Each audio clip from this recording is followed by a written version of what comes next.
People think abandoned houses are empty. They are wrong.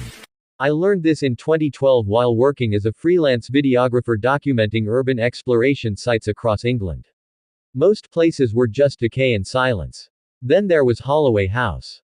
It had no official address, no owner, and no record of anyone living there after 1989. Yet someone was still inside. The house stood on the edge of a village in North Yorkshire. Villagers refused to talk about it. A shopkeeper stopped speaking the moment I mentioned its name. An old woman crossed herself and whispered that it breathed at night. Council records showed no deeds, no demolition orders, no sale history. It was as if the house had been erased but left standing. I entered Holloway House on October 14, 2012. The front door was already open. Inside, the air was warm. Not dusty. Not rotten. Warm, like someone had just been there. Every room looked frozen mid-life. A teacup stained inside. A chair pulled back slightly. A calendar stopped on March 1989.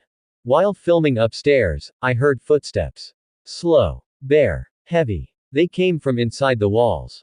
When I stopped, they stopped. When I moved, they followed. At the end of the hall was a chained bedroom. The chain was new. Inside, every mirror and reflective surface had been destroyed. Written across the wall in something dark were the words, "If it sees you, it stays." My camera shut off by itself. As I turned to leave, a voice whispered my name. I had never told anyone there who I was. Police later sealed the house again. That word mattered. Again. During demolition, workers found a basement that wasn't on any blueprints. Inside were 9 sleeping bags arranged in a circle and a tape recorder still playing. The tape warned that it wears our faces now and learns faster when you look. After Holloway House was destroyed, 6 nearby abandoned homes began reporting warm air, footsteps, and voices calling visitors by name. Abandoned houses are not empty. They are waiting. I didn't plan to investigate another house. But stress doesn't leave muddy footprints in a locked apartment. Online forums began showing similar stories. Different towns. Same experiences. Warm air. Footsteps. Voices. Rooms larger inside than outside. Most posts were deleted. Accounts went silent. Almost all cases traced back to buildings abandoned between 1987 and 1992. The next report came from Essex. Greywake Terrace. A house that had windows outside but none inside. Inside, every wall was brick. No light. Corridors twisted unnaturally. The darkness avoided the flashlight beam. Upstairs was a child's room filled with drawings. Houses bigger inside than outside. Dark windows. Something tall standing behind smiling people. One drawing said, "It moved in when we left."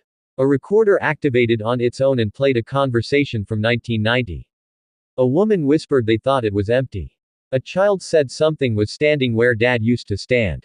When I tried to leave, the staircase now went down. The steps felt warm. Something rushed behind the walls. Police later shared classified files with me. The houses weren't haunted. They were occupied. One case from Manchester described a man hearing his dead wife calling him from his abandoned childhood home. He was found alive but repeating that it knew his name and didn't need him anymore. He vanished from the hospital weeks later. The houses don't chase you.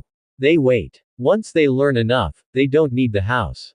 3 nights later, footsteps stopped outside my bedroom door and my own voice whispered for me to come see. I didn't open the door. I stayed still. The breathing matched mine. Every case converged on 1989. Not hauntings. Construction.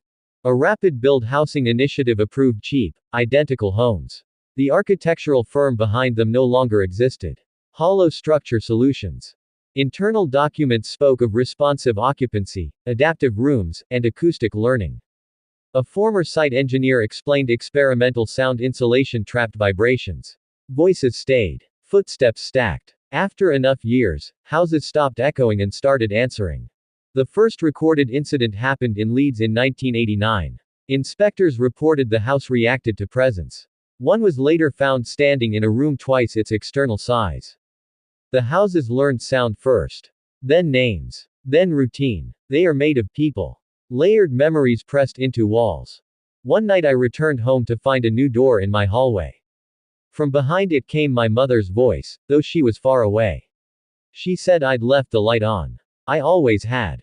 Authorities didn't destroy active houses. They abandoned them on purpose. But the houses adapted. In 1991, 6 homes vanished overnight in Kent. Weeks later, identical interiors appeared elsewhere. Abandoned houses don't trap people. They practice with them. That night, footsteps stopped beside my bed and my voice whispered that it had learned enough. The final file was called Final Occupancy Event. It described Site 0. The first house.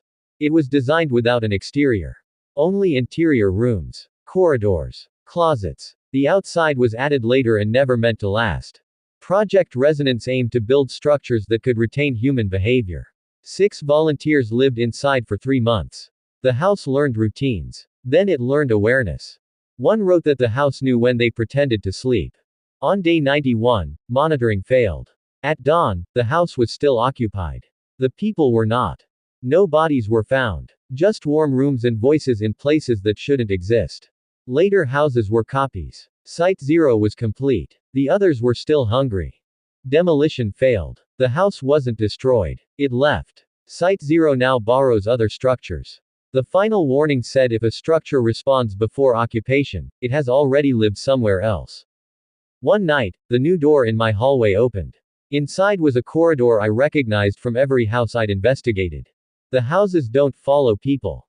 They collect them. I chose silence. I stopped feeding it. Eventually, it grew bored. You're reading this because silence weakens it. Stories don't. Every retelling teaches it more. If you ever enter an abandoned house and feel warmth, hear footsteps matching yours, or sense the walls listening, leave. Don't speak. Don't look back. Never answer when it calls your name. Once a house finishes learning, it doesn't need a door. I thought silence had saved me. For weeks, nothing happened. No footsteps. No warmth. No borrowed voices. The new door in my hallway stayed closed, its handle cool, almost disappointed. I stopped recording. I stopped searching. I convinced myself the house had moved on. Then the smells began. Old dust. Damp carpet. The faint metallic tang of a place long sealed. My apartment had never smelled like that before. The walls started remembering. When I brushed past the corridor, I felt resistance, like walking through a crowd that wasn't there. At night, I heard furniture shifting in rooms I didn't own. Not dragging. Rearranging. As if the space itself was practicing where things should go. I found chalk marks behind my sofa one morning. Short lines. Measurements. The kind builders make before cutting. They hadn't been there the night before.